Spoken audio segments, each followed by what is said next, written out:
Hi, ako'y Justin. Ini ang Nooks Cooks. Yening Aldo ay ni magluto kong ginataang bilo-bilo. Tara na!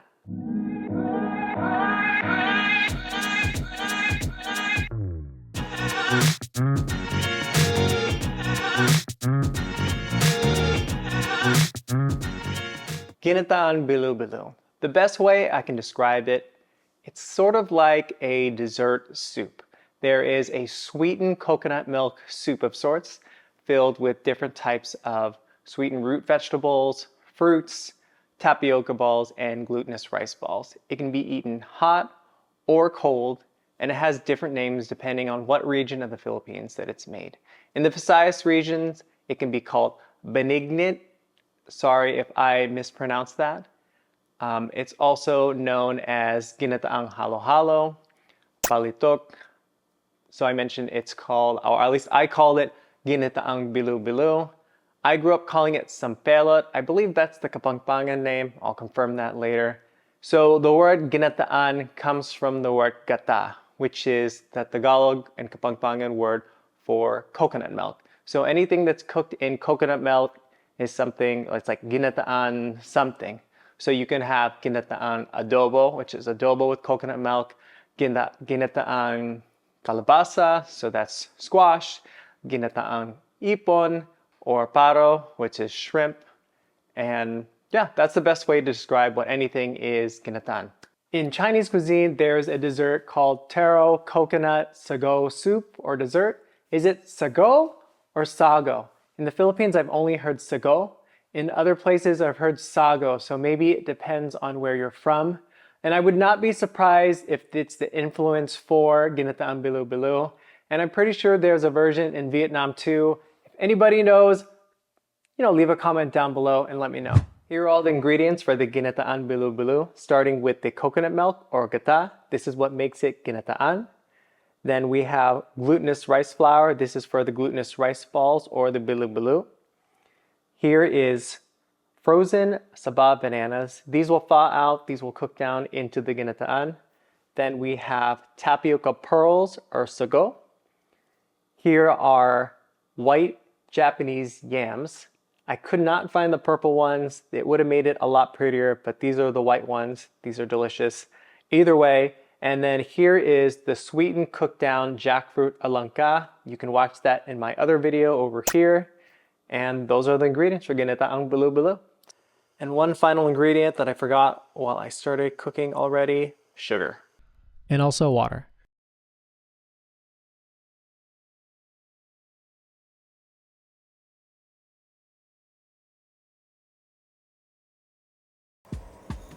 Start by boiling the tapioca balls for 10 to 15 minutes. You'll want to stir them intermittently to break up any clumps and make sure they don't stick to the bottom or burn. After 10 to 15 minutes has passed, turn off the heat and cover the pot and let it rest for 1 hour. And after that 1 hour has passed, transfer the tapioca balls to a strainer and use water to rinse off the excess starch.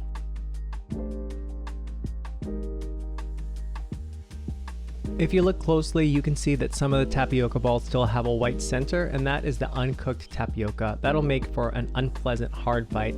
So I added water again and I boiled them for another 10 minutes. If I had caught this earlier, I would have only had to boil one time. Once all the centers of the tapioca balls looked cooked through, I turned off the heat again and covered it. This step is a little bit out of order, but I wanted to focus on one ingredient at a time. So right before the tapioca was ready to go into the ginataan, I rinsed it one last time with water to remove all the remaining excess starch. Now to make the bilo-bilo or the glutinous rice balls, I started with the glutinous rice flour and added water. I mix it all by hand and add enough water to get to the consistency that I can roll out the balls without an excess amount of the dough sticking to my hands.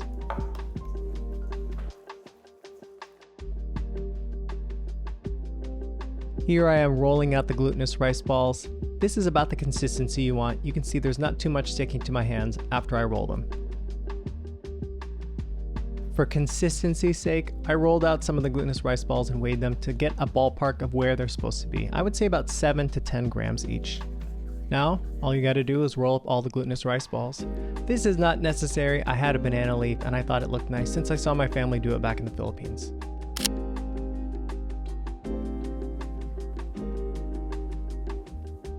Now peel the Japanese yams and cut them into cubes.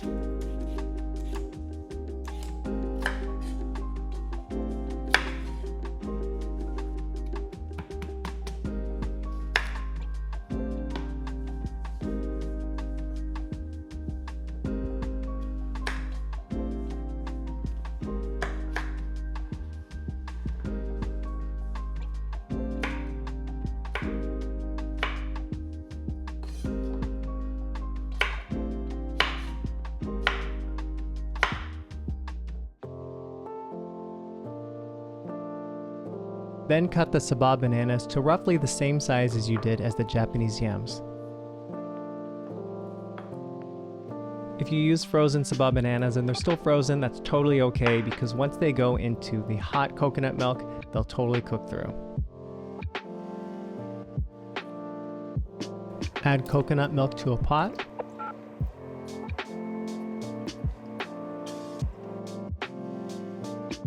Add water and bring it to a boil. Once the coconut milk is starting to boil, you can add in the glutinous rice balls and cook these for about 10 minutes until they're starting to float up to the top. You want to make sure to constantly stir it so the glutinous rice balls don't stick to the bottom and start to burn.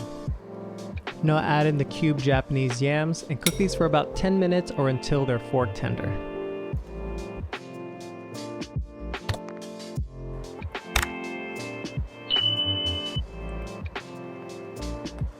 Once the yams are cooked, you can add in the saba bananas. These only need about 5 minutes because they're already pretty soft.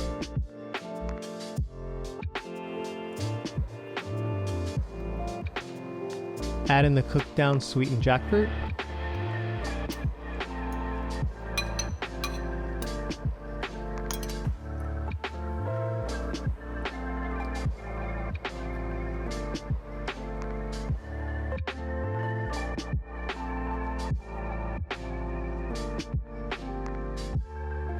Then add in the granulated sugar.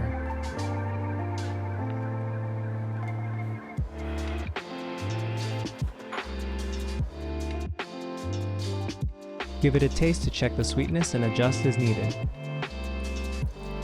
And lastly, add in the tapioca balls.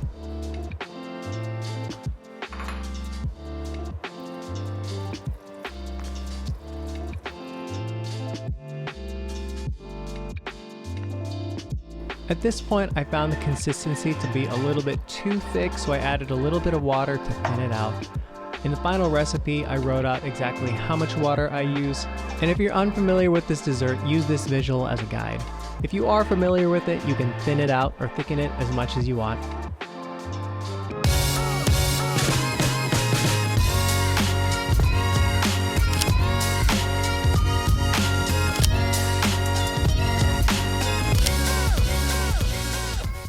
The Ginataan Bilo Bilo or sampelo is done and ready to taste. So I let it cool down just a little bit. I don't like it piping hot. And like I mentioned earlier, you can eat this either hot, warm, or cold. I like it warm, not too cold. I think the bilo bilo start to get a little bit hard on the inside, and I don't like it piping hot either. So magandang, let's eat.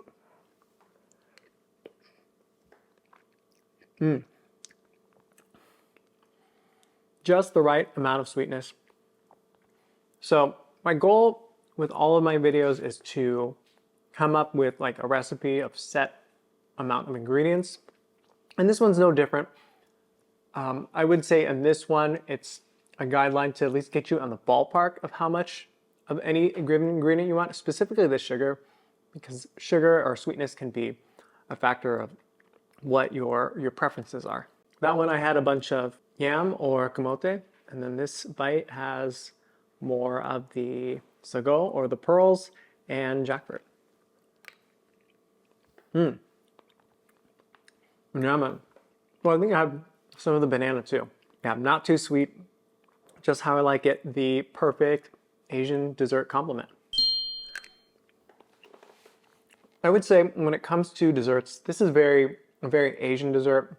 on the palate and when it comes to the texture, this is definitely more in line with an Asian dessert as opposed to a Western style dessert.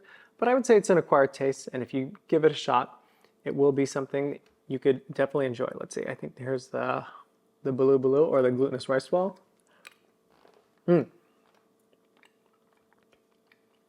Nice and chewy, almost like a mochi or rice cake texture. And then there's a ton of the pearls, or the tapioca balls. Tapioca sago balls. All in all, a very nice dessert. For me, not too sweet and just right. Manyaman. Thank you everyone who watches. I really appreciate each and every one of you, and leave a comment down below what your favorite type of Asian dessert is. And remember to like and subscribe. Peace! Hi, ako Justin, ini Hi, ako Justin, ini ing Nooks Cooks. Yening Aldo ini Yening Aldo ini magluto kong ginataang bilo bilo. Tara na. Hi, ako Justin, ini ing Nooks Cooks. Yening Aldo ini magluto kong okay. Hi, ako Justin, how do you say ini ing Nooks Cooks? Ining or ini? Ini? Hi, ako Justin, ini ing Hi, ako Justin, ini ing Nooks Cooks. Yening Aldo ini. Okay. Hi, ako Justin, ini ing Nooks Cooks. Yening Aldo ini magluto kong ginataang bilo bilo. Tara na.